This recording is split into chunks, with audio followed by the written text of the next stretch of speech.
Hi,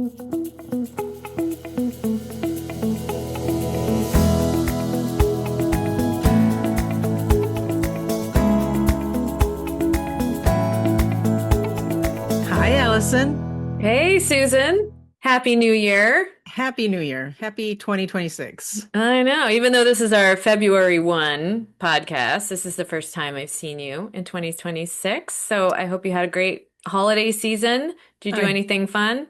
I did. Well, I hung around the house. My nephew decided to drive to Texas to see my brother, his dad, and I took care of his pit bull. We were just talking about dogs prior. Yep. He had to have his tail docked. Uh-oh. And he had to wear the cone, and he also had my nephew also has another dog and a child. And I said, you know what, why don't you just leave Jack with me? That's his name, and that's the name you get when you ask your 7-year-old to name their dog. So um so Jack stayed with me, and he had just been out of surgery a couple of days. And when he came to me, he hit himself spinning around because he's a super excitable dog. Well, it burst open the stitches, so I had to shuttle him to the vet, and he got staples. So, again, it was just a good thing that I took care of him so that Matt didn't have to do that while he was traveling in the car and all Mm. that. So, yeah, it was quiet and restful because I had to keep him Yeah. calm. Yeah. But Dogs with cones, yeah, not easy. no, and he broke it. I mean, Yeah. within like 3 days of him spinning around and running into doors and stuff, it cracked. So Well, yeah. pit bulls are so strong. It's so funny because we were just talking about this before we started recording, and I actually have a pit bull guest with us today, along with my own dog, and she's 14, so she doesn't do the spinning thing anymore. Actually, I don't think she ever did. We take care of her a lot though, so I have a special place in my heart for Yeah. those pit bulls. I know they have a bad rap, but my Oh, yeah. experience, at least with the few that I have been around, are Yeah. so sweet. Yeah. They're just love bugs. Yeah. Yeah. In a tough My dog's really funny because he's not hugely affectionate except when there's another dog in the house, and then he gets totally jealous jealous. Yeah. and has to be right on top of me all the time. And we've Well, had a second dog in the house since pretty much October. Just a variety. We share so that we never have to board him when we go away. We share yeah, with which is friends. perfect. Yeah. Yeah. Well, Yeah. that's That's good that's stuff. that's awesome. Yeah. I mine is she's 13 and a half. She'll be 14 in July here. So she's sleeping here on the floor with me as well. Yeah. Yeah. That's good So I stuff. see your Grand Canyon picture. You want to I tell have me, a new background. yeah, tell me Yeah. what's going on there? You went Yeah, there. so I had my snow picture as my background because it's frigidly cold and snowy here. And then I decided to change it because this is where we were over vacation. It was very funny because we decided I really don't like traveling at Christmas time. It's busy, it's all the things. But now with two college kids, that's kind of the only Yeah. on very different schedules. Yeah. That's all I got. So when we asked where they wanted to go, they both said the Grand Canyon, which was Really? funny. And Yeah, it you was. asked them independently and they both said, They both have wanted to go to the Grand Canyon. We were in Utah 4 years ago, I think, and did a lot of the Utah parks, which I know very, very well. We lived there for quite a while, but we did not get to the Grand Canyon. The route just didn't wasn't going to work. So ever since then, they've wanted to go. So we built a trip around the Grand Canyon, which cool. I will never say no to because I worked there over 30 years ago for a season at the Desert View Ranger Station on the end there. So it was super fun. I have been back since, but it was super fun to bring them there. And I will say the Grand Canyon, we had fabulous weather, which you never know in December. But the Grand Canyon was a little bit busy, but we had a lovely Christmas dinner at the El Tovar Hotel. And then we moved on. We did a lot of Southwest exploration. I'd been to most of the places before, but I had not been to Chaco Canyon before, and we totally Yeah, lucked that's out. great. Yeah, the road was closed a couple days before we had to go in there. It's a long dirt road with essentially a dry riverbed that runs through it. So you have to be careful going in. Hmm. But we lucked out and we got in there, and I will say that Sedona and Santa Fe were very crowded, and the Grand Canyon was semi, and the rest of Mhm. the places were completely empty. There was Cool. one other family at Chaco Canyon. I think we saw two people at Mesa Verde. It was fabulous. So we had a great time, great weather, a lot of exploration, a lot of good family time. The boys don't always get along when they're at home, but when we travel, somehow I've beat it into them, and they are the best of friends when we travel. Good. So super fun. Yeah, I came back New Year's, Yeah, nice. and All of my yeah. travel through the Southwest are in prints that have yet to be scanned, but I Mm, have photos of Chaco Canyon from probably 93 and yeah. Well, love that's that area. around, yeah, 93 is when I worked at the Grand Oh, Canyon. So I have you could I've have been there when I came to I visit. could have. I could have given your geology talk if you took one. I Um, actually went up in a helicopter because I had limited time. I said, yeah, Let's just do the helicopter and I can see the canyon from yeah, all over." And yeah, that was a great thing. And then walked around on the south side, where yeah. yeah, Yeah, but we were on the South Rim this time. Obviously, it's north is closed in the winter, but I had explored all those places everywhere around. I never made it to Chaco, but all of the other parks in 93, 94. I have actually scanned those photos. I only had because I didn't have a phone then. I had a camera, and selfies were not a thing back then. phones were huge. I had one as I traveled across the Southwest. It was a mobile, Oh and it yeah, was a huge battery that you had to plug into your car. And just like the TV, shows, you'd pick it up and it had a cord, yeah. and yeah, Should have but kept it. Yeah, I did I not have know. a phone. I did have a camera. But I went back and looked. I have one photo of me at the Grand Canyon. I have some photos elsewhere because I had traveled with other rangers and But things to you the different mean parks. I only have while you were one. working, you Yep, only I have only one? have one photo of me at the Grand Canyon the entire time I was there. It was actually at the North Rim too, so I can't even do a little All right. comparison. So if you were to tag that photo in your library, what Mm. what metadata would you use to find that one Oh, photo? nice little segue. I like it. Well, it is a scanned photo, so I have adjusted the date. I didn't know it exactly, but I was able to guesstimate fairly well the date. So I changed the date. I added the location. I knew exactly where it was because I know the canyon inside out. I have hiked every trail there on the north and the south side. So I knew where the picture was. So I added the GPS. I added the date and the time. Well, whenever I scan, my times are always midnight. I added Grand Canyon as a keyword, even though the GPS tells me that anyway. I'm a big keyworder, as we've talked about before. I added North Rim. And Oh, then because I it was have on the North it was on Rim. the North Rim. And then I have and in the caption, I actually had the trail I thought it was on, and then facial recognition. So there's no way I'm not finding that photo. Very good. Yeah. And I actually did a lot of that stuff in bulk with other things. I didn't have to do one Yeah. by one, but we'll get into that. So that was very nice segue, Susan, because today's topic is metadata. Metadata. And we have talked a little bit about it on various podcasts, but I don't think we have ever really Dug in. dug in. Yeah. So Yeah. today we're And going to it's, dig in. yeah, super important topic because that this is going to be the punchline. I'm going to steal it right here, but that's what makes your photos searchable Right. is the metadata. So it's Yep. super important. It's like putting sticky notes on stuff Well, it's like the handwriting. Yeah, or or the handwriting. handwriting that people write on the back of the photo. But Right. it's the digital version. Yeah, so we have a whole episode that we're about to talk about for Well, the next hour or before whatever. we introduce our guest, I have to Mm. say when I said sticky notes, you know what came to mind? This has to be one of the better commercials. I don't know what the commercial was for, but there was a So it's squirrel. really not a good commercial then, is it? You No, I don't remember remember the the squirrel product. running around. It might have actually been for Post-it notes, but the squirrel would run around, and in order to figure out, remember where he put his little nuts, he had to write a Post-it note. Yeah.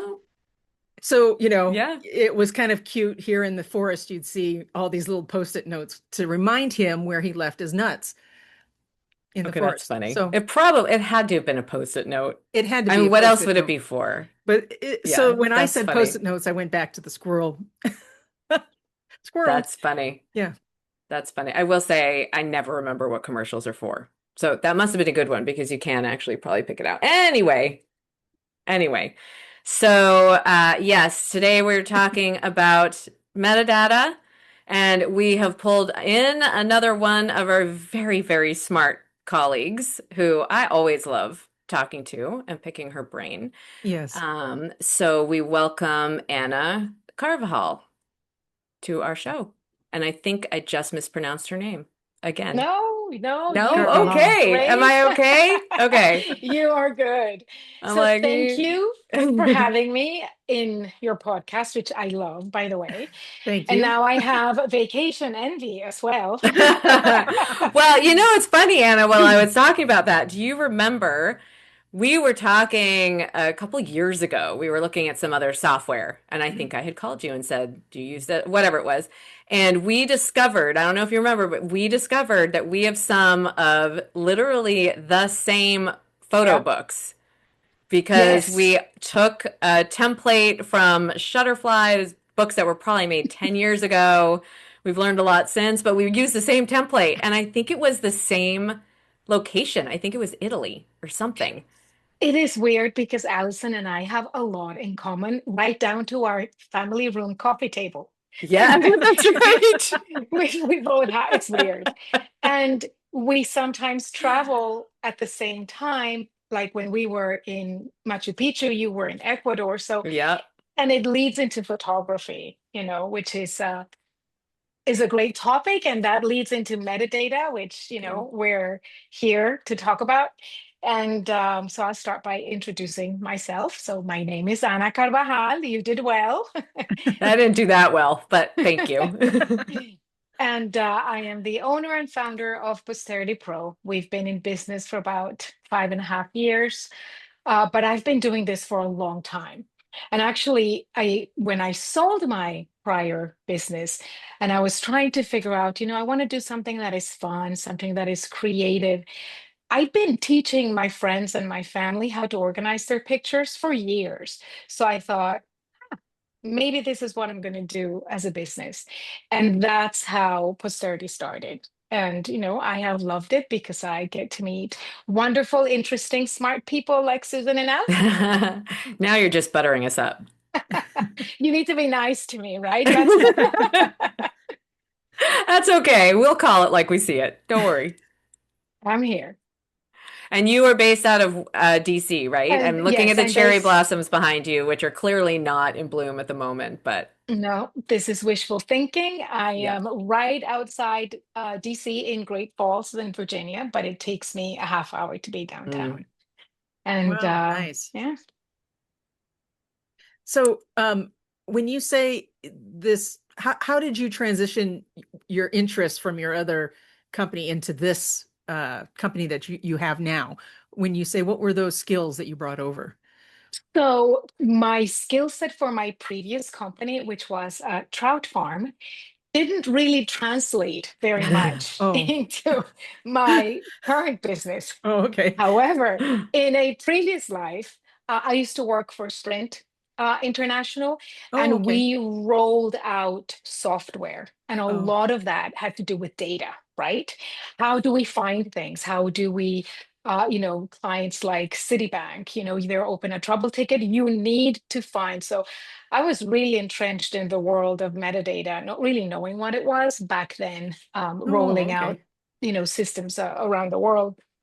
Um, but I've always been the photographer and the keeper of the photos for my friend group, for our college friends, and I get calls still to oh, do you remember that, fun trip we were in? Do you have pictures from that?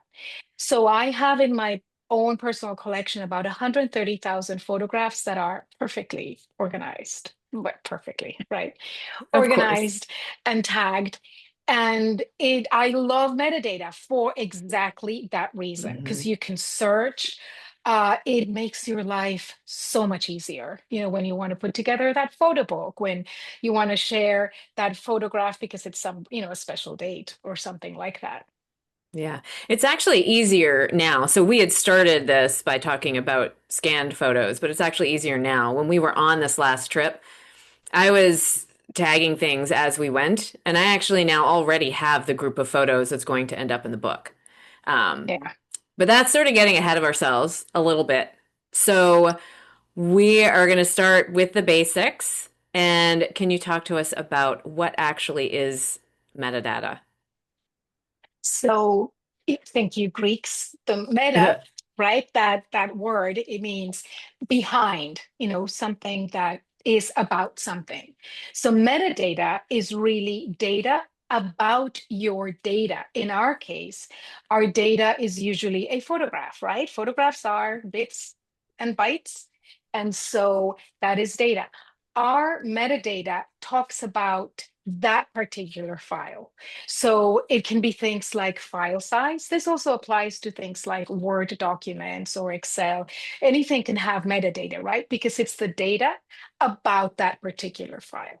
So, when it was created, how big it is, maybe the software that created it. So that in general is kind of what, metadata is.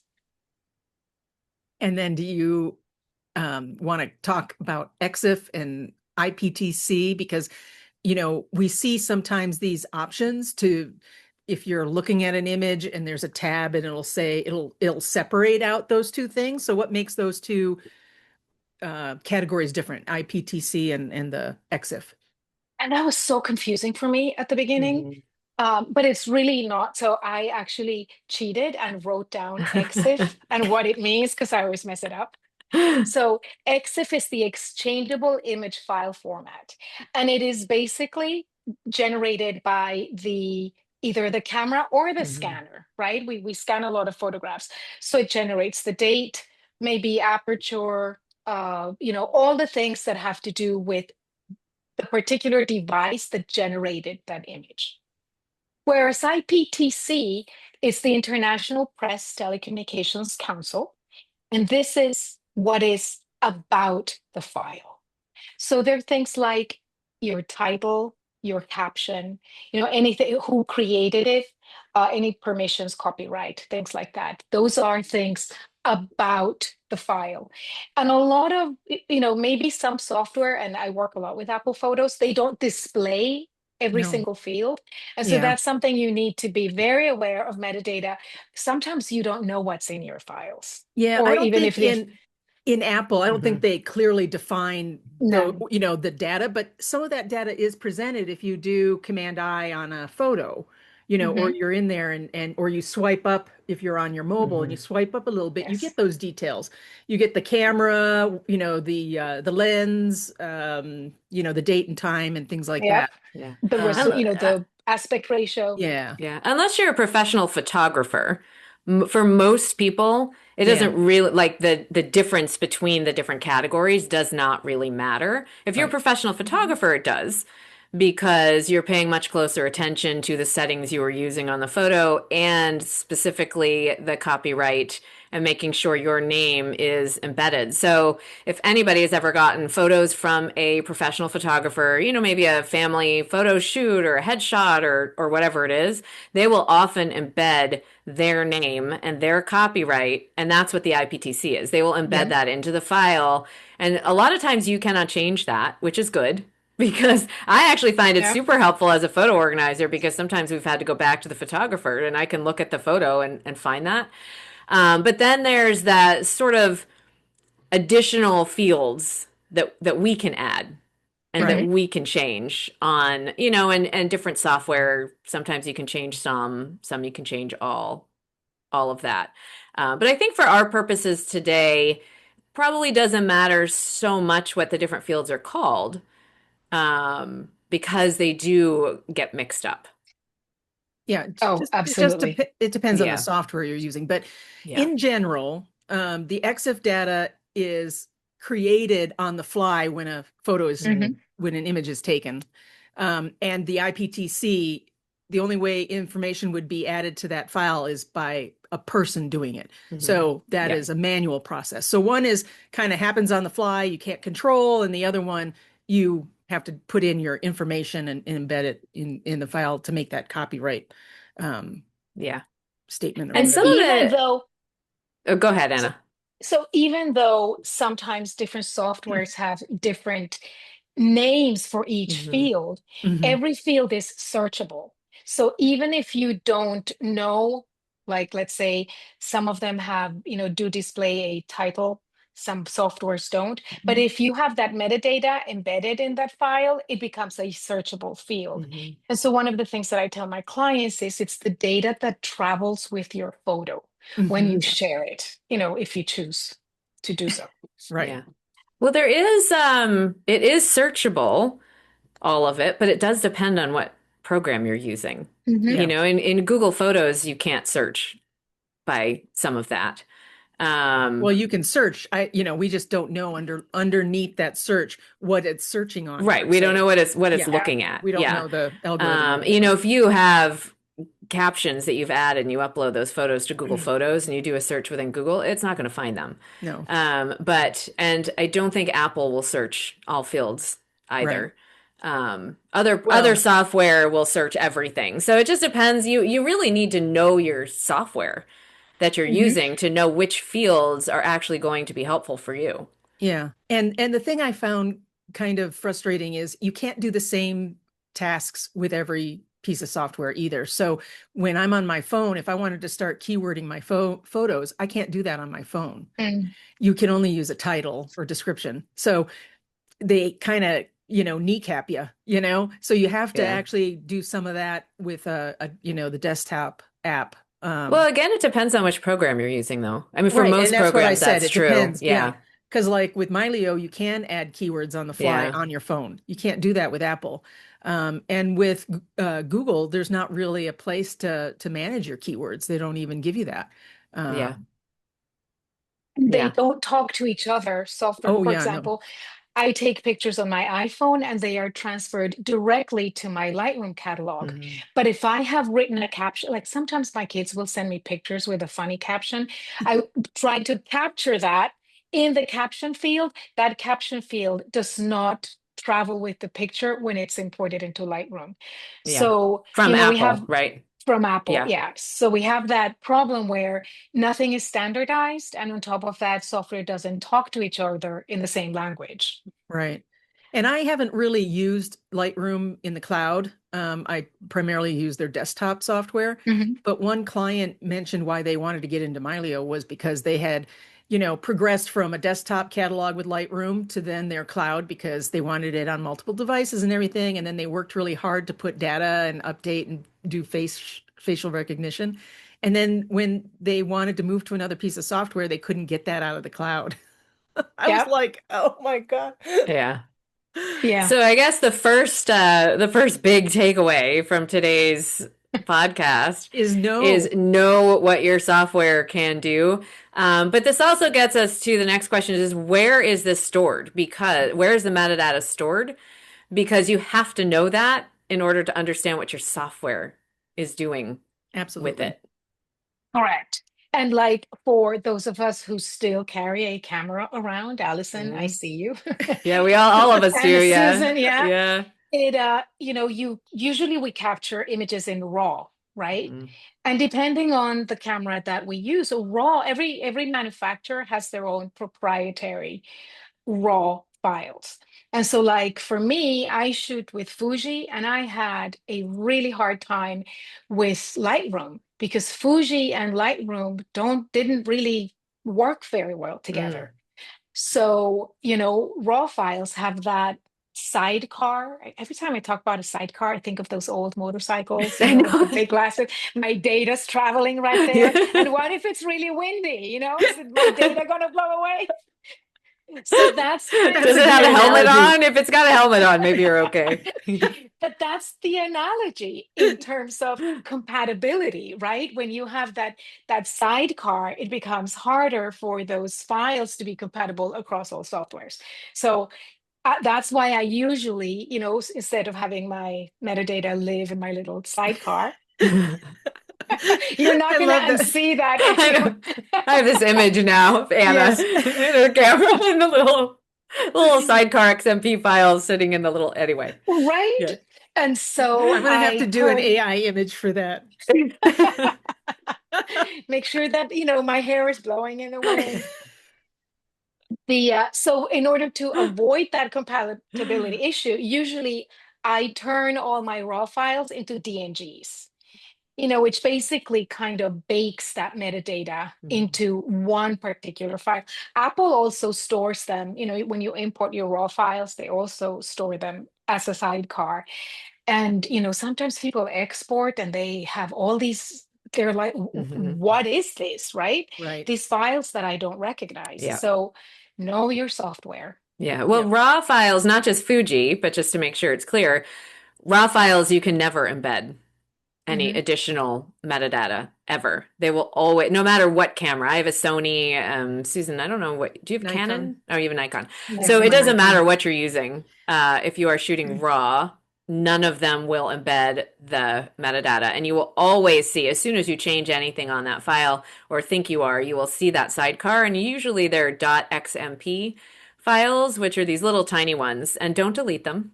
If you've Yeah. been seeing them in your collection Library. somewhere and you don't know what they are, and a lot of people will delete them, you're essentially deleting any additional information that you might have added. They will fly away off of the little Sidecar. sidecar vehicle and they will go away. But DNG is a different format, just as you were mentioning, that once you convert a raw file, and think of the raw as like the negative before it's developed, I guess. Hmm. DNG you can bake it in, just like JPEGs, it can bake in as Hmm. well. Yep. And for those of you who have had, family shoots and you got your raw files, every camera generates a raw file with a different Yeah. ending. So like for Canon, it's RAF. Yeah. For Sony Fuji, it's is RAF. ARW. Yeah. Sony's ARW.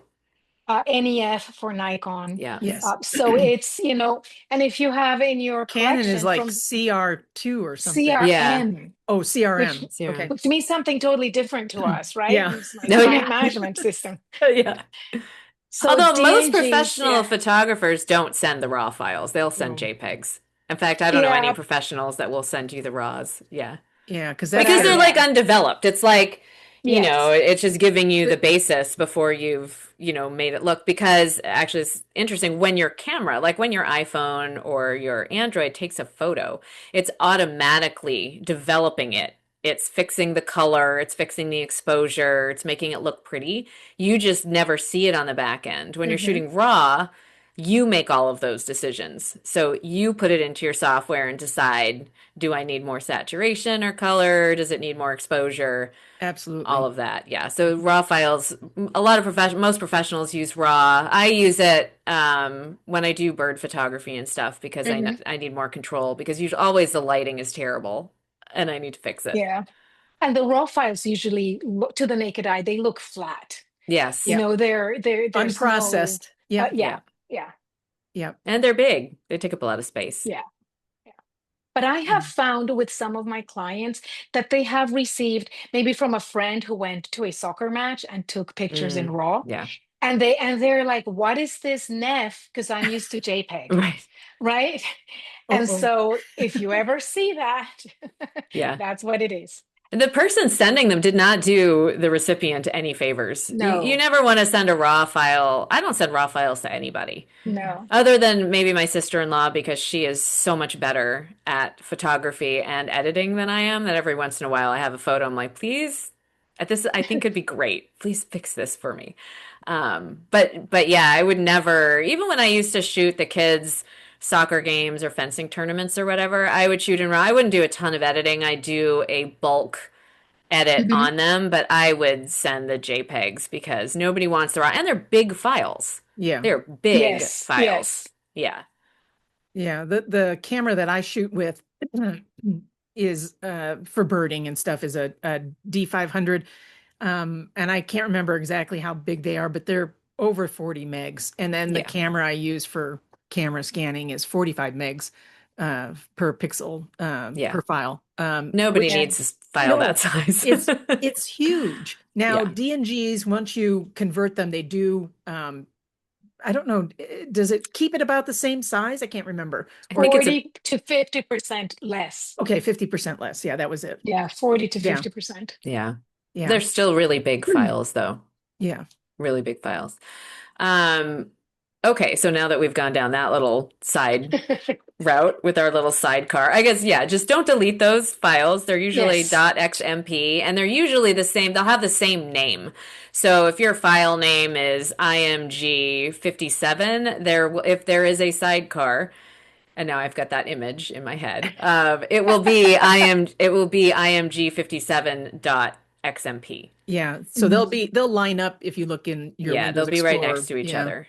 Yeah. Um, so let's go back to, because we started down this a little bit about can, how do the different photo organizing softwares read these? Like what do people really need to know in order Well, to I keep just want to that? say though that, and the reason you're telling people don't get rid of it, because those edits you make on an image are often in that file. Yes. Many programs, Apple, and I know Mylio and Lightroom are non-destructive programs, which Mhm. means you take action in the software, and as long as you live in that software with that photo, the actions you took will remain. But the minute you look at the raw originals and you don't deal with that XMP file, you will lose the edits that you've made because they weren't baked in. So many Yeah. programs, in order to have you add physically the changes you made to that file, you have to export your Mhm. file from the library, which can be a pain in the butt. So knowing that, you know, which program you're using is going to be helpful and how it treats your edits, right? Yeah. Yeah.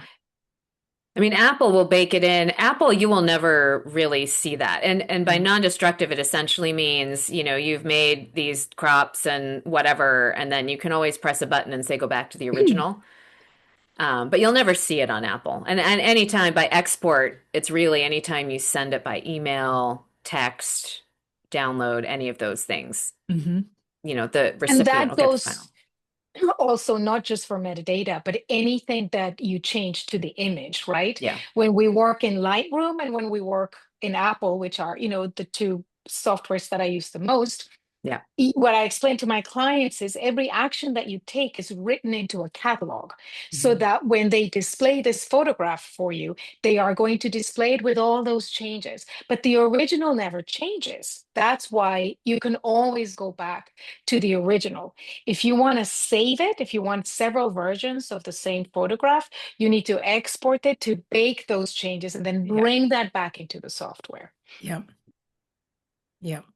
Which is time Yeah. consuming. So many Yes. people just don't even bother with that. Yeah. But I do get asked a lot if I'm going to go down a path, people will ask me, my clients, if I go down this path with you and I use this tool you're suggesting, what happens if I stop using that tool? Right? So you have to, again, that's good you know, investigation work to determine whether or not that program is going to last. You're going to want to stay with that program, especially if it's a subscription-based program like, many of them are today. Yeah.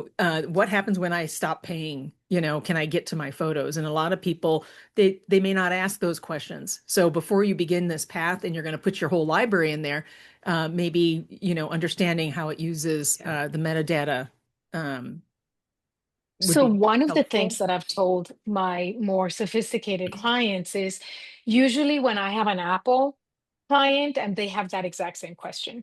My advice to them is always at the end of the year, export Yeah. everything so that you can keep a backup. But what I do is also I ask them or I do it for them to take Adobe Bridge. I use Adobe Mm. Bridge as a backdoor to metadata.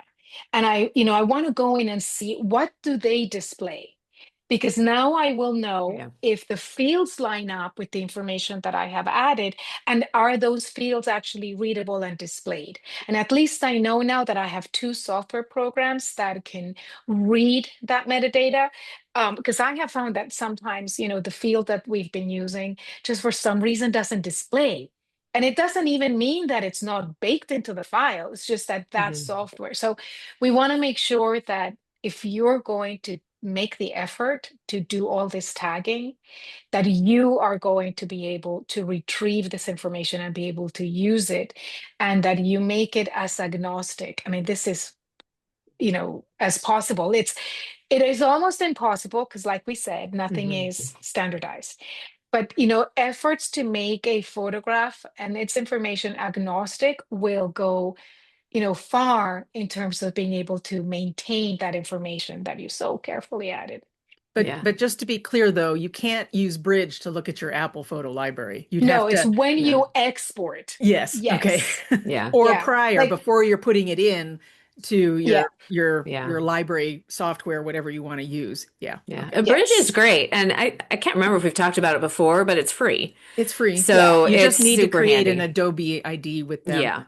And But then yeah, it Yeah. essentially, you don't store photos in Bridge. Bridge is essentially, say you've exported, some photos out of your Apple library. Bridge just sort of looks on top. It's sitting up here and just reading what's in it, but it's not actually, you don't have to I load, you don't have to store yeah. things I in it. call it it's a finder or an explorer window on Yeah. steroids. yes, Right? for That's really what photos. it Yep. is. So I always say export and check back, is what you're working on Yeah. your Apple library or Mylio or whatever, Phototeca, whatever, do that.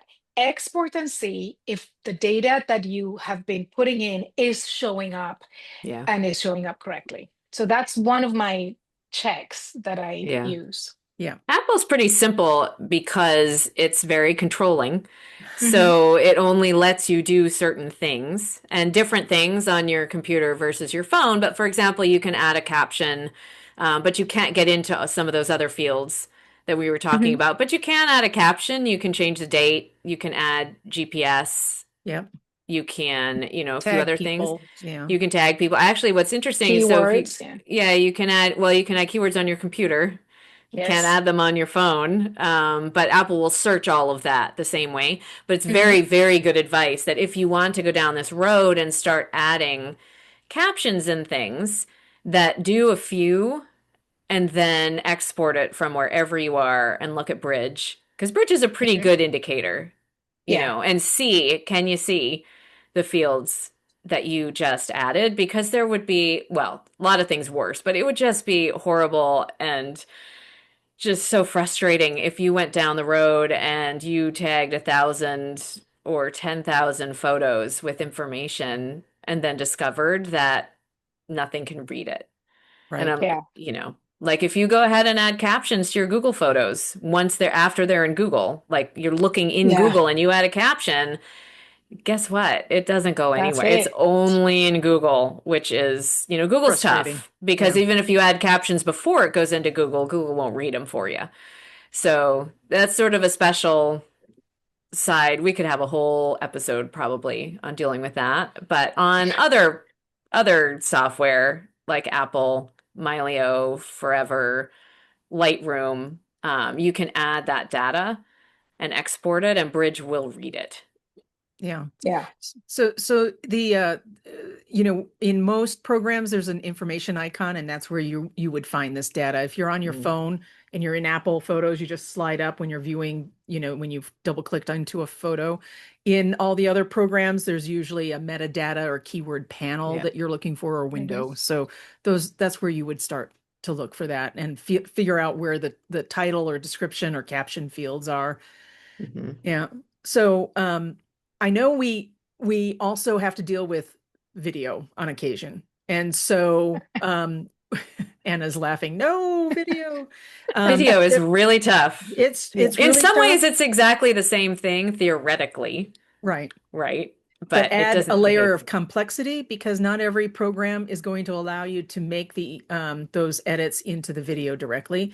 Um, a program that I've used pretty well that does that is the and I went to go Graphic converter. graphic converter. Thank you. You're Yes. I welcome. went to go and then I lost it. But yeah, graphic converter, and you can batch edit. And if the files have the date already in the file name, graphic converter can take that and apply it in the fields very Mm. quickly for you. So that's a tool that I use. I know there's another one. Yes.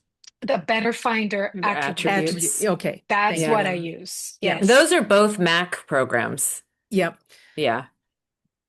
And Yeah, I love video them. video is tough. Now, the one thing about video is, so what we're talking about right now is sort of changing it outside of the software where the photos live. So if your photos are all in Apple or they're all in Lightroom or Mylio, wherever they are, this is talking about essentially fixing that date before it gets into those programs. But if you're using those programs, you can, if you're, and you're going to stay there, you can change the date in those programs and they will Absolutely. display that Mhm. date. Yeah. I think Apple, you have to do it on the computer. But I'm just thinking about, I have clients in SmugMug and Forever and all. Well, SmugMug, you can't change it while you're in there. Mhm. But the others, you can change it. Because I've had clients, they add things after we're done, and then they're like, "Wait a minute, this video date is wrong." And I said, "Well, you can go ahead and change it within that software." And the reason why it's so important to do that, and this is what I tell my clients, like if we scan a whole bunch of photos or we convert a whole bunch of videos and we do it today, all of them are going to have the date of today. They're not going to be 30 years ago when they were actually taken, Or 1925. 1925, Yeah. wherever. And it's super, super annoying, at least for me, to if you're doing a camera roll scroll or you're looking for something and all of a sudden, you come across 1,000 photos that are clearly not on that date. Yeah. It's Mhm. super annoying. Date is Oh, one of the biggest, most important things to get right.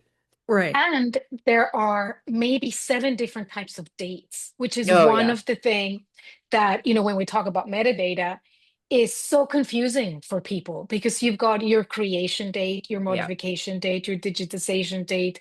I mean, all the plus you have, if somebody sends you a photograph, the Finder, I don't know if it works the same in Explorer, but the Finder will show the date Was that picture downloaded. was added Yeah. to your computer, Yeah. not Yeah. necessarily. So it is so confusing. So dates, oh, they're the best to me. It's one of the best pieces of metadata to add to a photograph, but you've got to know which date you're adding, Yeah. Right. right? And And and and what programs can strip that data, making it more difficult, yes. like you're Hmm. saying, through the process of transfer or sharing. Yeah. Mhm. I think Finder is actually the worst for Yeah. that because It's an it's offender. very unclear as to what date often it is showing you. And I've actually found sometimes it is showing me the date when the photo was taken, and sometimes it's showing me the date when it was sent to me. Like Hmm. I haven't tried too hard to fully figure out why Finder does what it does because I change everything outside of Finder. Yeah. Explorer is a little better, and there's other programs like Directory Opus Pro that's even much better where you can see those fields. So I think for us as photo organizers, we need to be much, much more careful. I think for the general DIY, if you change it in the program where you are Hmm. keeping your photos, that may be enough for Yeah. you. Hmm. One tip though, if you're on a Mac, you can open up an image in preview and Yeah. it Hmm. gives you a better information panel where it separates out the EXIF and the IPTC if that file has it. Yeah. Yeah. Videos are, that's a whole, I don't want to get too much into the how to for Yeah. videos. Just know that videos are much more complicated. Um, They can much be backdated with the right program. They can with the right Yeah. program, but they are more complicated. But again, Yeah. if you are have all your photos in Apple Photos and you're super happy there, and that's where your photos are going to live, then I suggest you go into Apple Photos on your Mac, and that's where you can change Hmm. dates if you need to.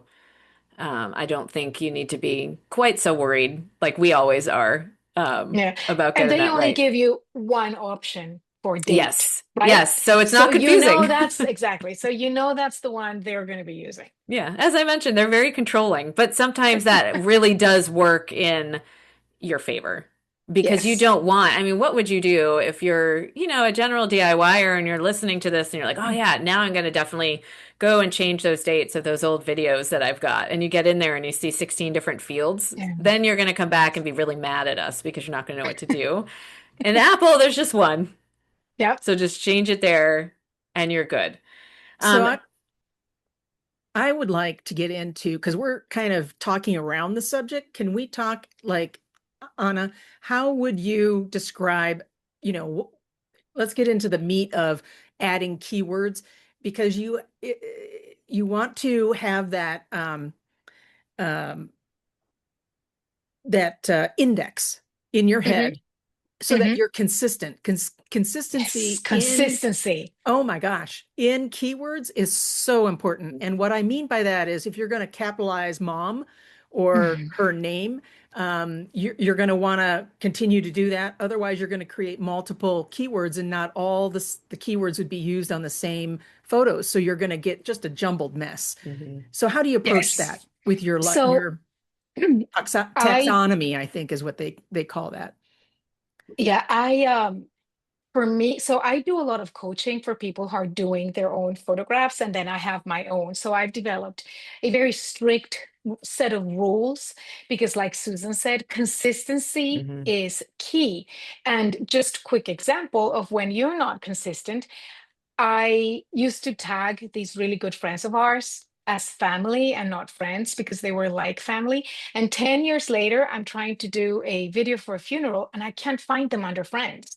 And it's Mm. because 10 years before I decided that, these pictures were going to go under family. And so what I do is, and I'll give you an example. I have, about, like I said, 130,000 photographs.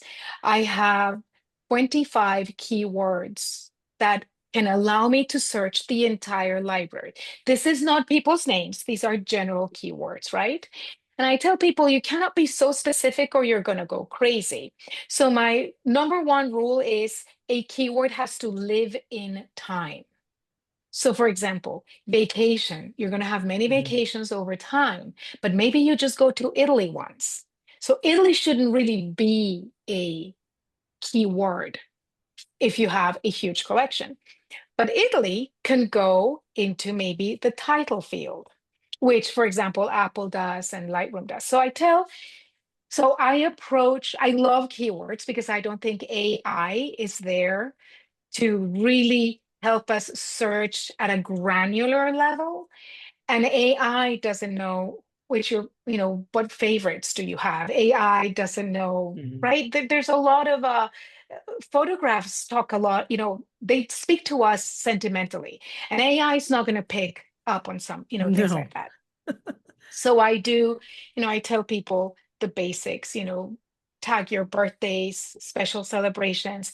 I tell them, instead of doing weddings and baptisms and, graduations, I say use special occasion. Because if you have the date and you go to date, you've narrowed down your field, and then you go to special occasion, you're probably only going to have five or so of those a year instead of having such a long list of keywords that then remembering what the keywords are becomes an issue. So when we sit down, I like people to really look at their collection and understand what are the important things you would be searching for. Come up with a list, and not only just come up with a list, but come up with conditions for each keyword. For example, Mhm. birthdays. Are you going to tag everybody's birthday, or are you going to tag only the people in your nuclear family? So the photograph that you took at, your son went to somebody else's birthday party.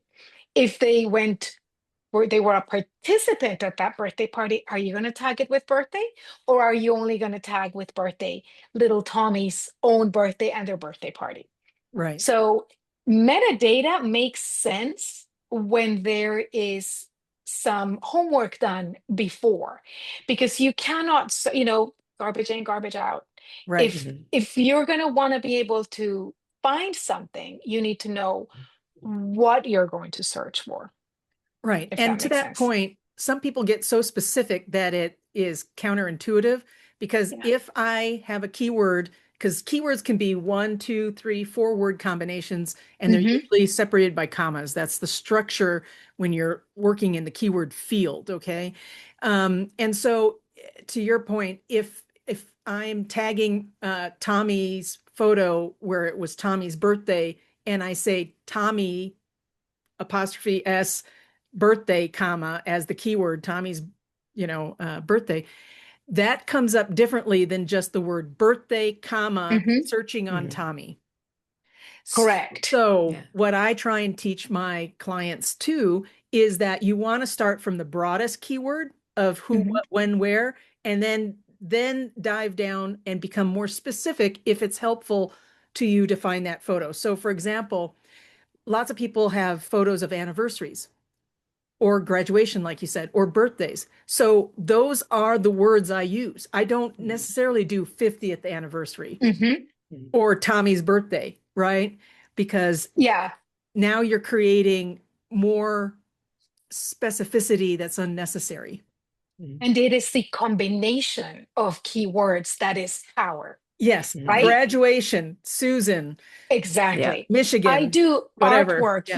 so many, I used to take pictures of my kids' artwork and then toss the artwork because otherwise I would have to buy that lot next door, We won't tell right? them, the kids. Don't tell the kids. I do the same. Yeah. Oh my God. And so it would be, artwork and my child's name, Mm. right? Because that way it's the combination. So when you start thinking about that, you don't need as many keywords. Like you said, you Exactly. don't need one for 50th birthday, 60th birthday, and things like that. The other thing is I do use um, the title and the caption field, especially for Apple and Lightroom users.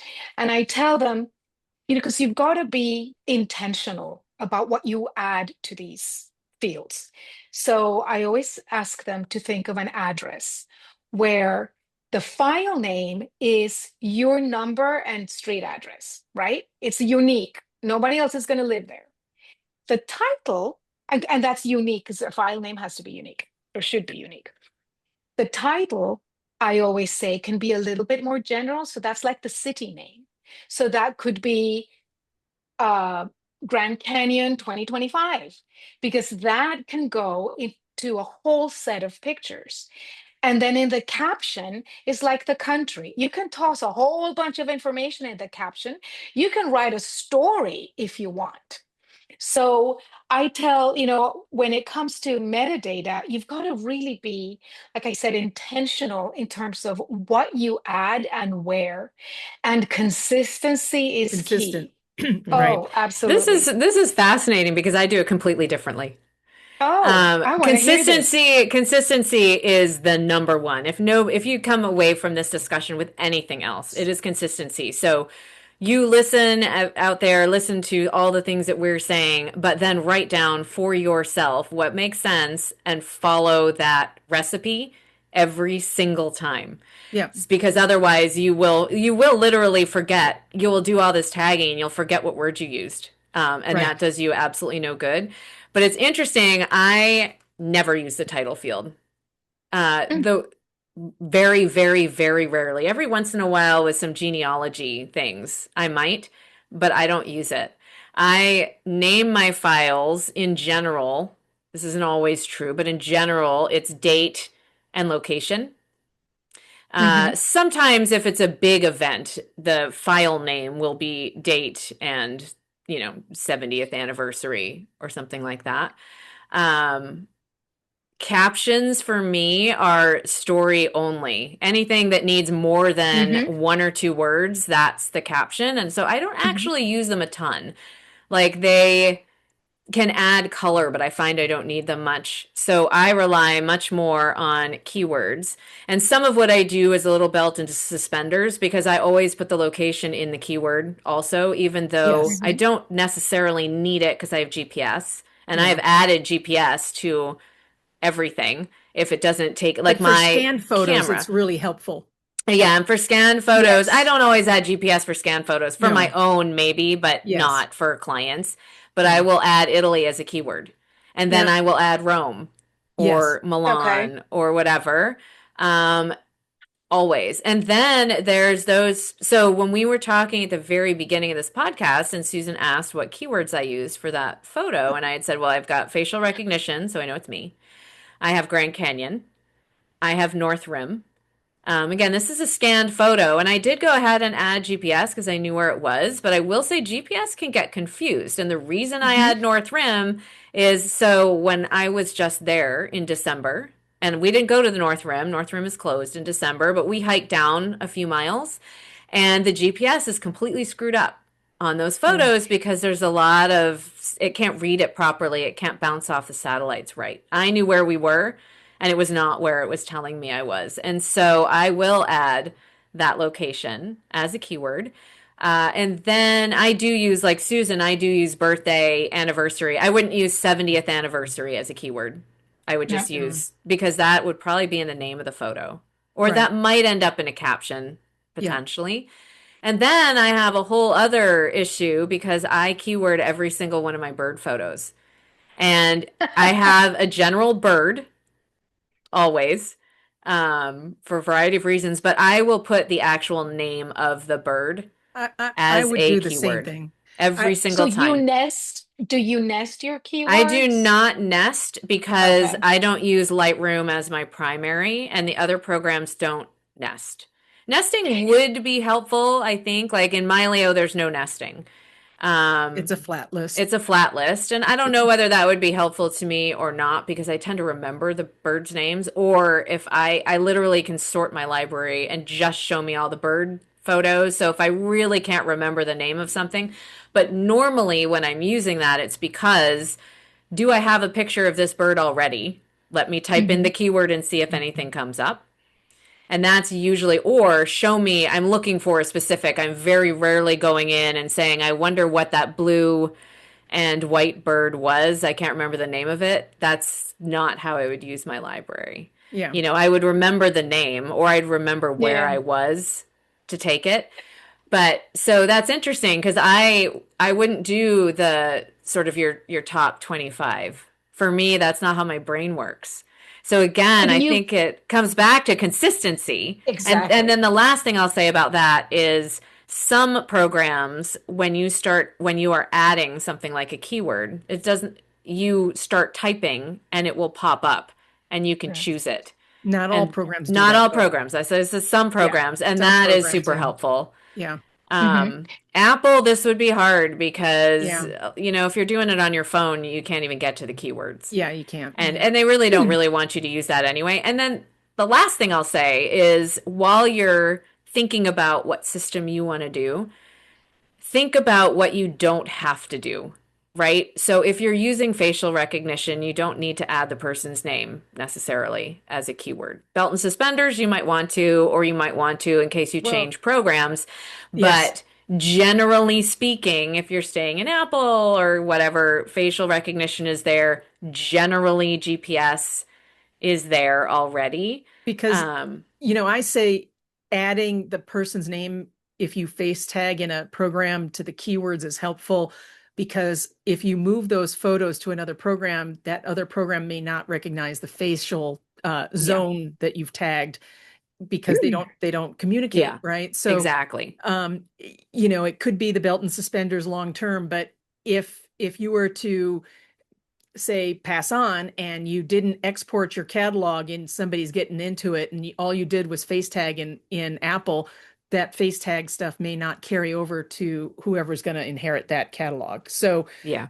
doing your due diligence and face tagging and adding those keywords to the name, adding your name to the keywords is helpful. And it's easy because once you've face tagged everybody in your collection, you can select all and add that Mhm. keyword to all of them. Except for the So, fact that if you have a living collection, right? You know, Yeah. my kids, yeah.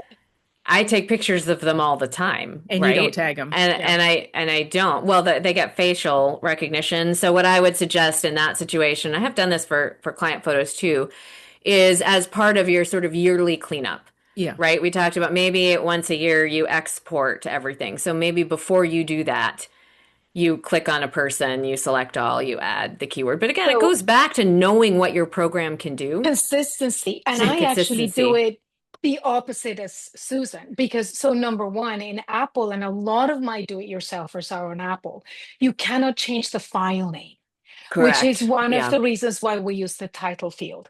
But Yeah. in terms of facial recognition, I have a lot of photographs of children who are not looking at me, or Hmm. the beautiful, they're looking at the sunset and you only have their bags.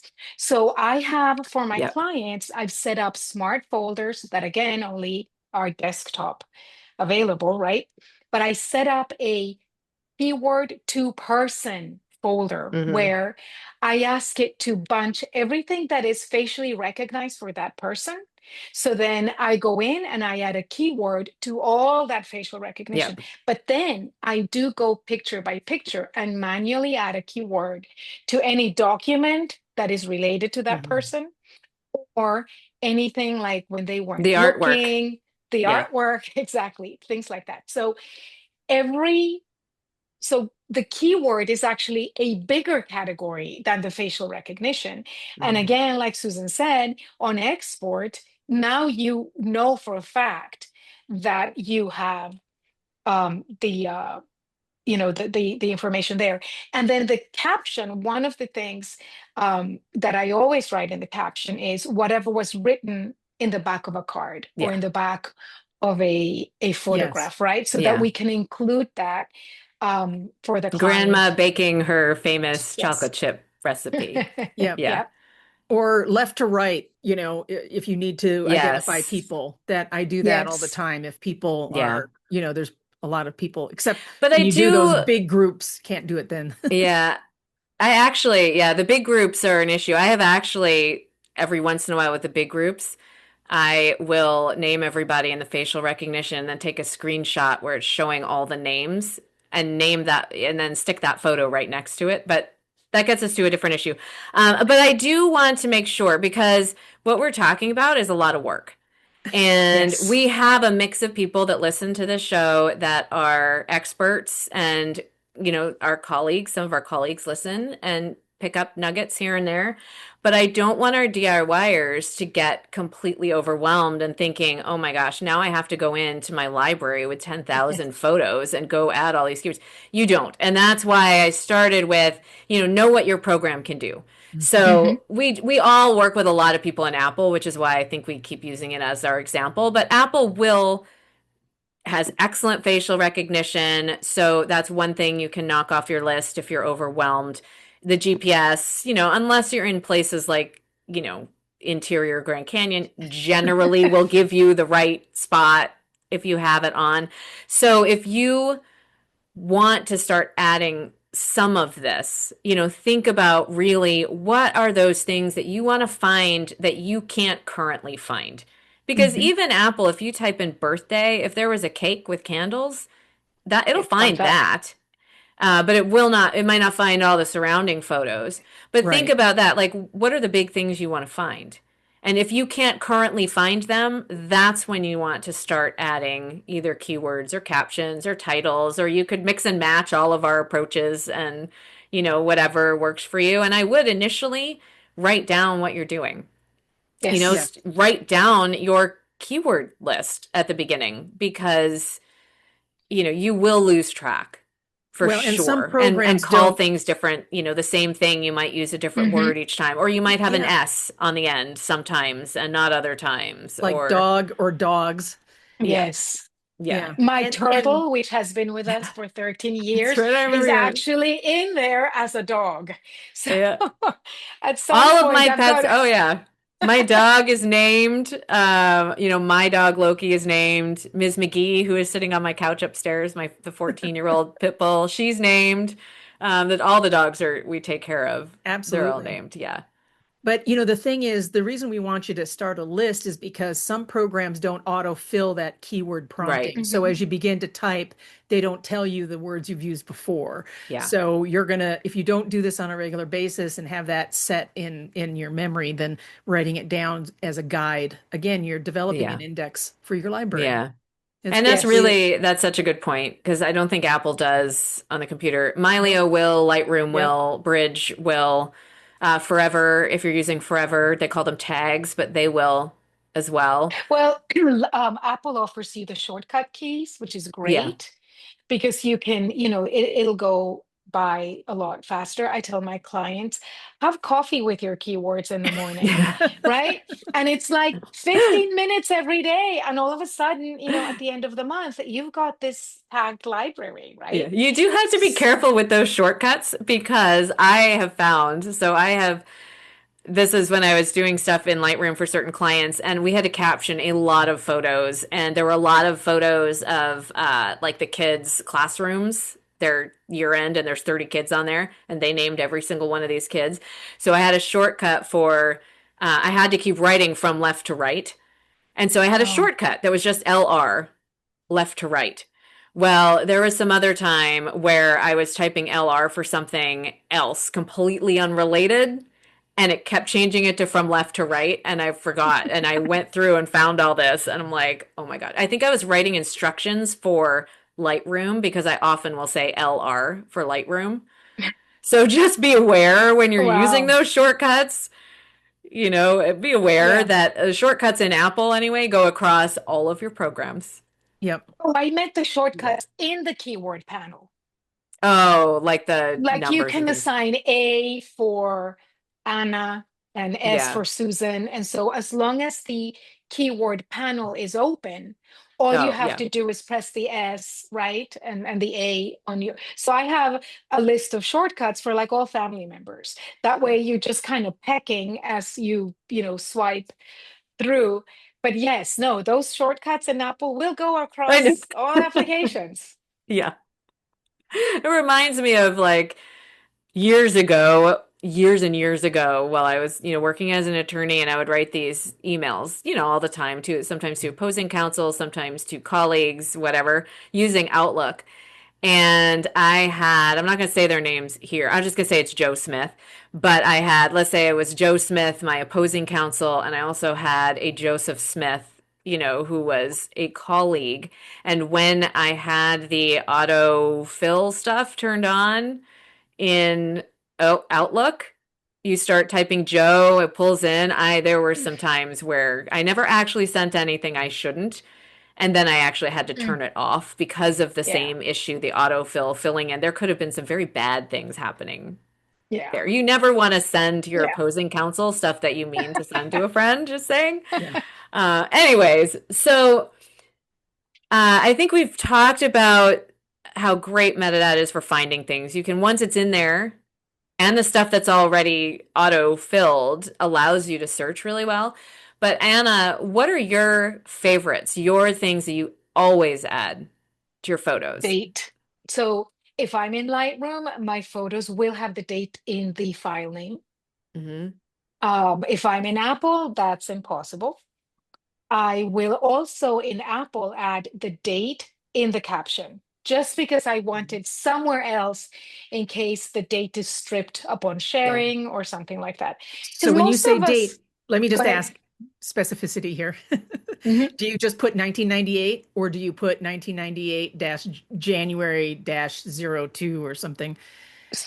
So I go year, month, day, if I know them. If I Mhm. don't know them, and I do this different than most photo managers, I pick the middle of the year because I figured that a picture that has snow, it will be equally far away from December than from January. So any picture that I don't know the date, I will pick, hopefully I'll know the year. The year, June 15th. Oh, And so interesting. So I do February anything, 1 for that same okay, reason. I do right? January 2nd.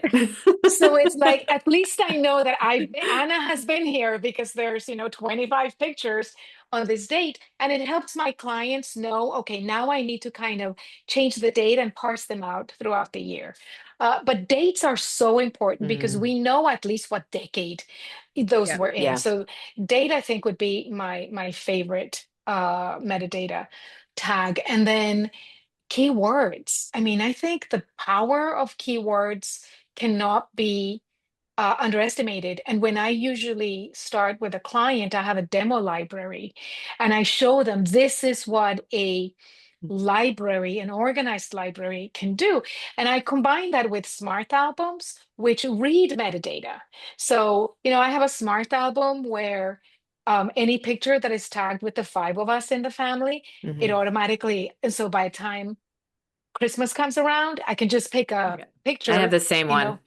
right? Yeah. So that is all because of metadata. So it's, when you do this work, you are front loading how easy Yeah. it is going to be at To the get end. your information out. Yeah. Exactly. Right. And And Smart so, Album, just to be clear, yeah, just in case. thanks. So a I was going to Smart say that. Album, and you can't do this in every software, but the software that does have it, is essentially a saved search. so that you Hmm. don't have to keep writing in or typing every single time. Like if I want to find me and my dog Loki, I don't have to type Allison and Loki each time. I just have a saved search, which is that combination of me and Loki. And so sometimes it's called a smart album, sometimes it's called a quick filter, sometimes it's called a saved search, but it's all essentially the same. Is you just have to do it once, and then if I were to go ahead and take a photo of me and the dog now, it will automatically show up in that Yeah. spot. I don't have to research it. Right. So, So think of it like a recipe, and your keywords are, you know, when you do a smart album or a smart um the other one that you mentioned, a quick album or whatever, it's a unique feature of that program to yeah. allow you Hmm. to customize the parameters that you want the program to search on. And so Hmm. basically you're just creating a quick filter, Hmm. and they call it smart, based on your data Yeah. that you've already put into the image. Yeah. And So you're Apple and Lightroom and Mylio can all do do that. this. Yeah. Yeah. Yeah. And Susan, what then are your when favorites? Like what um metadata do you make sure every photo has? the year, if I know the year was especially when I'm working with my client files, it's the year, who's in the photo, um sometimes location, if some people want me to identify, we used to live here for 4 years, and then we lived over here, and so sometimes they will tell me one of the final things that I offer my clients before they get their files is I upload their the work that I've done for them up to a private SmugMug gallery, and they're allowed to comment on the photos and give me instruction on, the date is Mhm. wrong or whatever. And so sometimes what I'll notice is when I download those comments and I go to do work on them, they have put an address in that. If they've gone to the trouble of putting an address Mhm. to represent a picture of a home, then I'm going to add that geotag. I'm going to Hmm. grab that and I'm going to geotag that image for them, because that's, I think, ultimately what they're trying to do. Yeah. And then the thing I want to say about keywords, I start at the highest, broadest level. So it would be graduation, Hmm. and then the people involved, and then perhaps the year, and the location. If it's a school, whether it's a high Hmm. school graduation, I'd say high school or college. College would be a keyword. Um, and on the date, I just wanted to add, when I started doing some genealogy work, I realized oftentimes outside the US, the date format is different. And Yes. and Yeah. so if it's 01 dash 06 dash 2026, right? 01 could be January, or it could be the 6th of January, or it could be the 1st of June, right? Mhm. And so when it's not clear, that's when I spell out, I go the year first. So it would be, 2026 I'm sorry, start it again. 2026 dash Jan hyphen 06. So I do that, that for It, all my international clients. Yeah. well, I I do it's think, that even for for yeah, my I don't, clients right now, because you don't know where in the future who's going to be looking at that data, and the dates could be misinterpreted. because internationally, so my calendar start on Monday versus your calendar starts on Sunday. You have to be super sensitive. I always Mhm. tell my clients it's small, it's large, medium, and small. So year, month, date. I registered my child in her wrong birthday because you guys do month first, so it was she's June 7th, and I Okay. split them because the way I do dates is the way we do international dates. Don't tell her that, even though she knows, but it was a big Well, deal. now she's going to be listening to this podcast. Secret's out. And so, one of the things that I do when I give my clients their work back is instructions on how metadata was applied, right? The keywords and the definitions of the keywords, like we've been talking, the way we manage dates, and usually a list of the people that we've tagged, because that's, and the places that we tag. Yeah, I do Yeah. that too. I export the keyword list out of Lightroom and give it to Hmm. them as a plain text file. I Um, put it right into their photo library Hmm. for them. I have an export that shows up in their Yeah. library and also has how the dates are done. Okay. I do think for DIY, you just have to know. Like if you, I mean, if you're doing it yourself and you know that you're always going to do it your month day, then you don't need to write it out. I think it's different when we're talking about doing it for clients versus people doing it for themselves. Just Yeah. want to always And make that, yeah. And I I, do actually, I suggest like if you're going to go through the trouble of doing some of what we're talking about today, when you're done, type up what you did Mhm. and literally put that in your library with all of your photos. Yeah, I have a designated child that will take over or knows where all the information is stored, right? Yeah. Designate someone so that, when they have this piece of paper that says, this is what it all means, because we're working on things that should outlast us, right? Yep. That is the goal. They should outlast us. So that's why being so, um, what was the word I used before? So intentional Yeah. about how and consistent about how we treat our photo collections is so important. Mm. absolutely. Yeah. You know what? That actually seems like a really nice ending spot. Just sort of like concluded Ah, everything all together, yep. right? I In agree my little with, sidecar. In your little sidecar, a little sidecar, you know. And there are definitely some key takeaways. I think the biggest one, there's two that I'm thinking. One, know your program and what it can do. We're not telling you to switch programs, or you can if you want, but just know what yours does and how it interacts. And then the second one is consistency is key. Hmm. Always. yep. Garbage in, Always, always, garbage always, out. always. Yep. Yep. Yeah, Make a those are plan.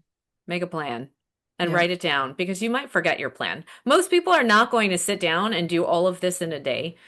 This Yes. is a process.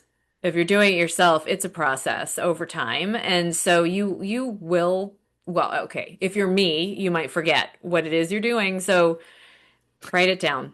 But life happens, right? You may be Yeah. away from this for 6 months, and Hmm. then you come back and it's like, Where did I you leave know, off? Yeah. Yeah. yeah. And then I guess the last thing I would say is we're talking about, right? We've talked a lot about sort of back doing this, to your library, but think about from this point forward, the photos that Hmm. you're taking. And if you can do it when you take them, you save yourself a lot of work later. So, as I mentioned, when we were on our trip over Christmas, in the evenings, I would go in there and I would add, I take a lot of photographs of signs, so I always know the trails and things that Hmm. we're on. I photograph every sign. And I would go ahead in the evening and write down what trail we were on, where we were. The time is going to be correct. In general, the GPS is correct, except for the hike that we did into the canyon. So I don't really have to worry so much about that. Or if there was something funny that happened, that goes in the caption. And when you do it in the evenings when you're traveling, I came home and it's already done.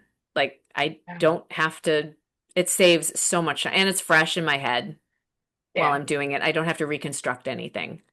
And it's in Um, small bites, right? It's yep. small bites because these are daunting projects. Oh This is yeah. why coffee with your keywords every Yep. morning, a little at a time. Little bit at a Well, time. as I'm, trying to estimate or guesstimate, as we say, the cost that a client might have to pay to have us do all this work, the bulk of the time is the digital organizing and applying the keywords and changing the file names and backdating. And that's the bulk of it. Scanning is Yeah. just one small portion. Yeah. So, And luckily And some of that can be done in bulk, because yes. we have yes. tools that will automatically name a file based on the date, which is Yep. why I will often do that. So I don't want people to think that, you hire a photo organizer and they're going to go through each and every one of your 10,000 photos one at a time, because it's not what we do. Yeah. So we can do it in bulk, but this is the most time consuming Absolutely. part. The scan And is the easy keywords part. and keywords can change. You Yeah. you can make you can change the spelling. You can merge two keywords Yeah. just for those people out there that think that they need to have everything ready before they get started. Remember that perfection is the enemy of good. You Yeah. can always modify them, Yeah. right? And Mhm. so keep that in mind. That's a It's really good getting point. started. Yeah. Yeah, that's a Yeah. really good point because I'm sure this has happened to you guys too, but when you first start doing this and this is why it's better to start with a list, but you'll come across things that aren't on your list Hmm. and you'll name them one way and then you'll get, a bunch of photos later and realize that you want to do it differently. Yeah. And so you Yep. go back. So that's a really, really good point. But yeah, you can always just go into the keyword and change it, Yep. Yeah. you know. Very good. Good. Yeah. What a great Exciting conversation. world. I know. I have a feeling we're going to need to do a metadata part two. So, Anna, we may have to call you back at some Always point available. because this is a huge topic. Like, we didn't even talk really about the tools that we use to do it or Okay. anything like that. So maybe we'll do that because there are definitely some tools that can make this easier. Maybe we'll do that in a future Yeah. episode. Um, but yeah, Well, this was always fun. happy to be back. Thank Yeah, you very much for having me. so fun. Yeah, no, it was great. An honor to be with the two of you. Well, So I think Aw, the honor is so thank sweet. you. ours, Yeah, Anna. You know, definitely. and I hope people take something away from it, right? Because like you said, it is Mhm. a dense topic. It's not fun and editing and making things pretty. It's about data. Okay, maybe this is the geek in me. I do think it's fun. I enjoy actually doing the keywords. And I think it's because I know later on when the kids who both have access to our library, personal library anyway, when they go in there, if they're looking for something, they'll be able to find it without calling me. That to me makes doing it in the first place fun. Yeah. Yeah. Absolutely. It's Yeah. records We management. all the four of us though, or probably or three of us are probably a little. I'm thinking four because I can see little Susan's note taker on my screen as a fourth person. Um, but I think that is one of the reasons we do what we do. If we hated it, we wouldn't be doing this job, Yeah, honestly. But yeah, true. for the regular person, it might not be so fun. What Well, I thank love is you. being Oh, able to sorry. pull up, show my clients how easy now that we've done all this work. I want to pull up photos of you and your wife, or I want to pull up photos of you and your mom, and just Yeah, type in something, and then they're wowed, yeah. and it's magic. And you all can do it too, Yeah, as we Yep. talked exactly. about. Yep. Yeah. Yep. That's right. All right, Anna, Well, thank you so thank you. much. Okay, What you a guys have a pleasure. lovely afternoon. We Thanks. sure Take will. care. All right. Thank you Bye, so Bye. much. Anna. Now that was a discussion. That was, and I think if we had another cup of coffee, we could just keep going. Oh, we would. No, I literally was looking at my timer to make sure we weren't going for like 2 hours because attention We've done spans that are in the short, past. and we have. But I do think we might want to do, and maybe people can write in or comment, where this is posted, whether they would enjoy a part two, because there is so much we did not talk about. Right. I think the goal here was the importance of metadata and the types of things that can be added to your photos to make them work properly. And we're so lucky that we were able to have Anna come Oh, in and talk absolutely. to us about Yeah, it. she was fabulous. I loved her tips about how she looks at, her catalog and explains it to her clients in such a way Mhm. that hopefully they can better understand, what goes into everything. And, I from my early days of just being organized and taking classes, and being a secretary and then a records manager and all these clerical type careers that I've had, it all comes down to records management. Because whether you have a file cabinet behind you, remember the old 3, 4 Yep. drawer metal file cabinets? I still have one. And you would take a piece of paper and, Hmm. in essence, put it into a folder. Well, what are you going to call that folder, and how are you going to, find that piece of paper in that Yeah. folder in the future? Well, by And it's a adding. lot easier now. Yeah. Oh, absolutely. But Yeah. it's the same concept of labeling things properly so you can go to that file cabinet, aka your library, and retrieve that file. Yeah. And so it just really comes back down to good records management. Yeah. It was really fun, I will say, and we should probably wrap up. But like when we were in Mesa Verde, for example, over Christmas. And that is a place I did have a fair number of photos from, in part because I was traveling with somebody else at the time.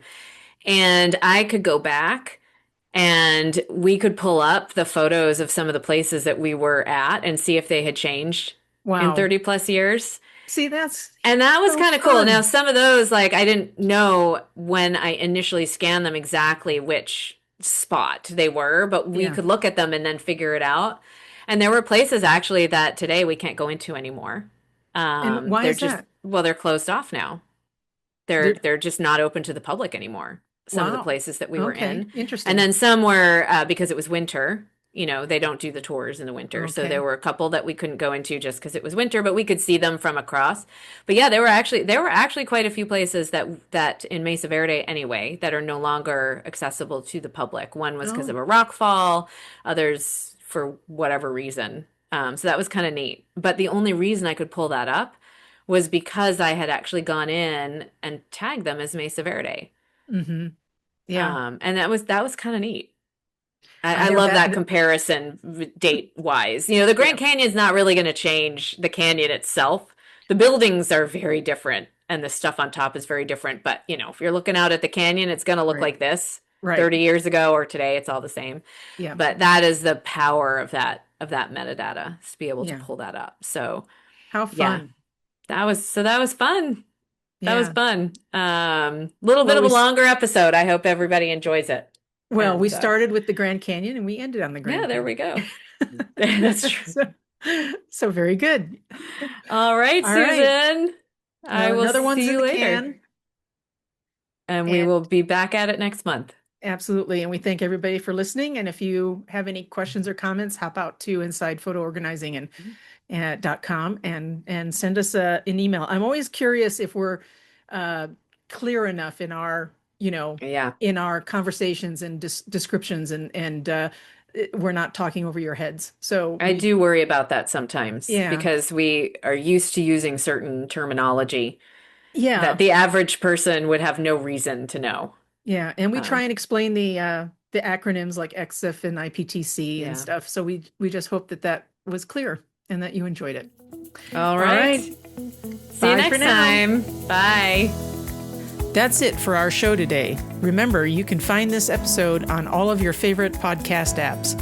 Be sure to click follow so you can stay up to date with the latest in photo organizing. We'll catch you next month.